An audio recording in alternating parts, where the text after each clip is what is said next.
Hi guys! Today we're gonna make period pads and liners. First I will show you how you can easily create your own sewing pattern. Then I will introduce my sewing pattern, which is linked down below, and that also makes me the sponsor of our today's video.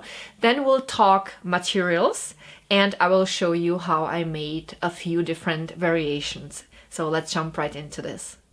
Let me show you how you can create your own sewing pattern. So this is a standard size pad that I glued to a sheet of magazine, and I made sure that the paper goes a little bit over the edge of the wings, because what I wanted was that when I would close the pad, that the wings would overlap so that I could place in snaps and then fasten the pad on my panties.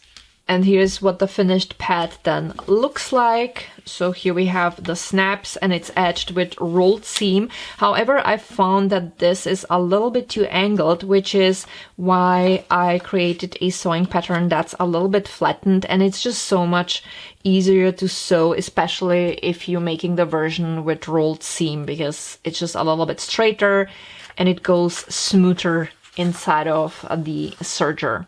Now let's have a look at my sewing pattern, which is, by the way, available for a very affordable price in my Etsy shop. Link is down below. It comes as a set of multiple sewing patterns.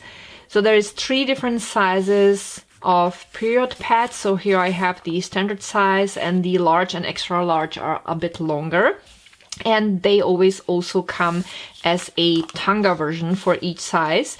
And then there is a sewing pattern for liners in the regular shape, and then in the shape for tanga pants or Brazil pants. Whichever type and size you're gonna use, each sewing pattern has 2 further variations. A variation with seam allowance, that's the sewing pattern you would use for liners or pads that look like this.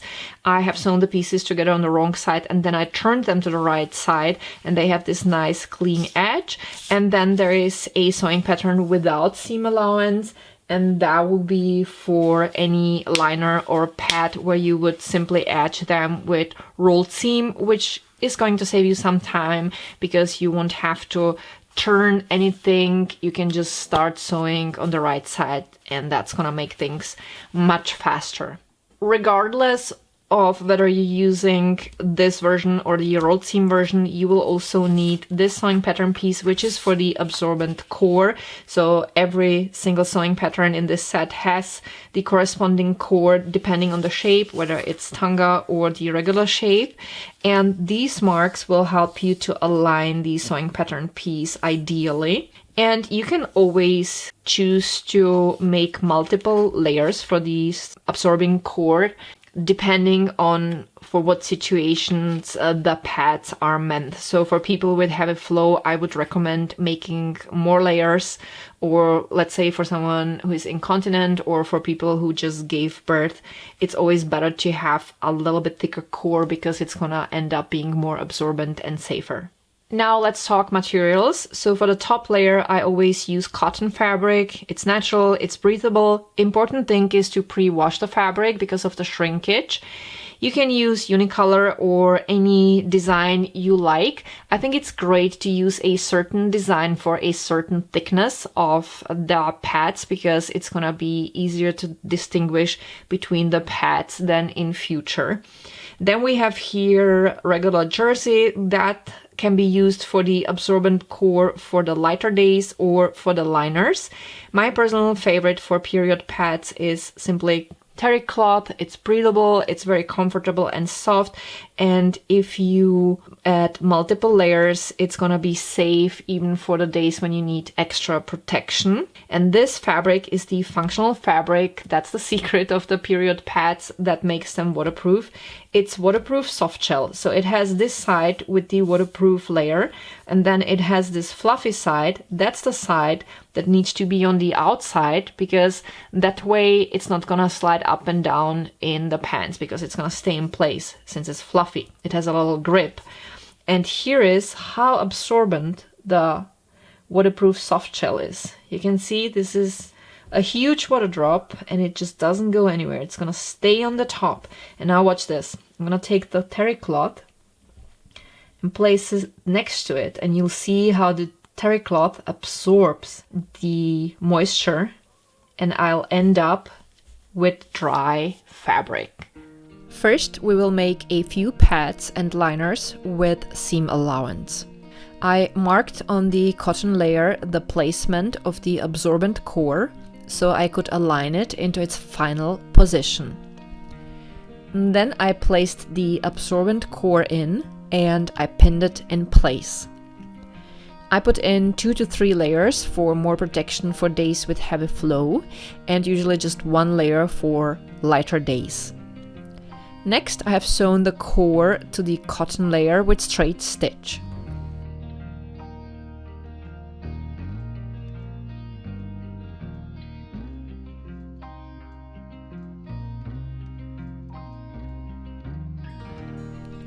I prepared exactly the same way a tanga liner. Once the cores were sewn in, I placed the softshell layer on the top of the cotton layer, wrong sides up, right sides inside. So the waterproof layer on the softshell was now facing up. I pinned all pieces together and I have left small space out. I have sewn the pieces together with straight stitch.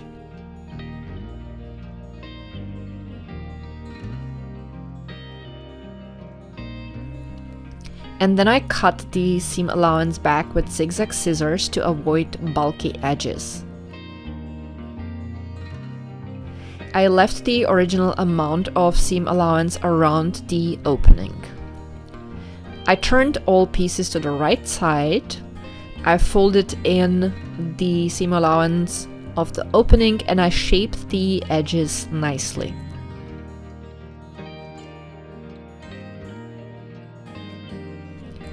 I pinned around the edges, including the opening, and then I have sewn through with straight stitch.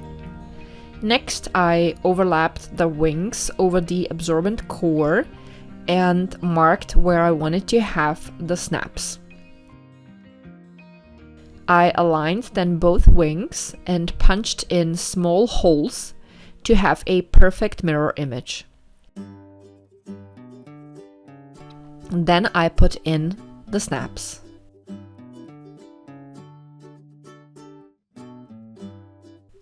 And here we have the finished standard size pad. For the liners, I usually put in only 1 snap in the center of the wing.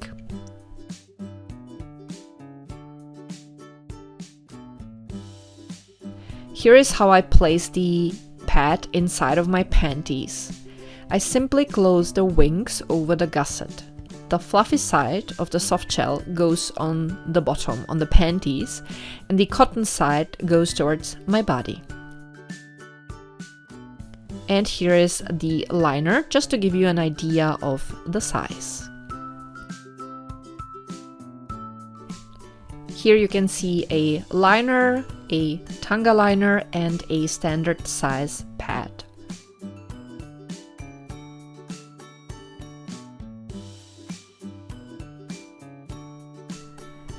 I sometimes use liners without the waterproof layer.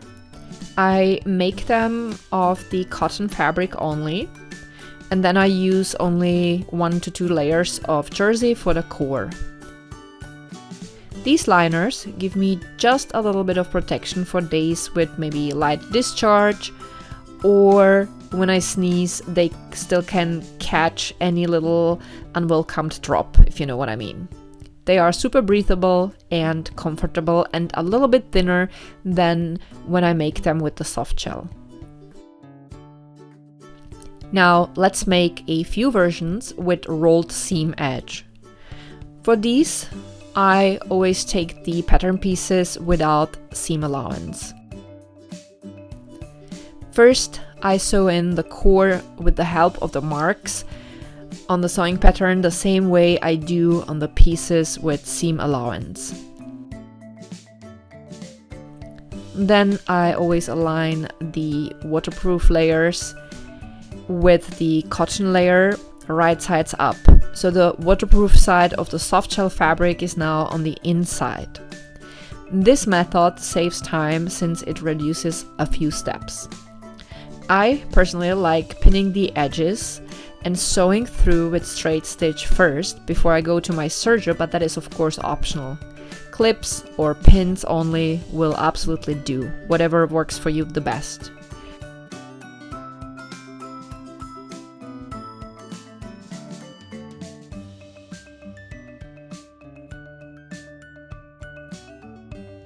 I set up my serger to the function rolled seam, and then I simply edge the pads and liners that way.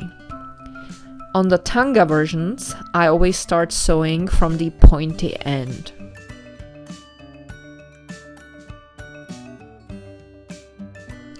And as a last step, I only have to put in the snaps.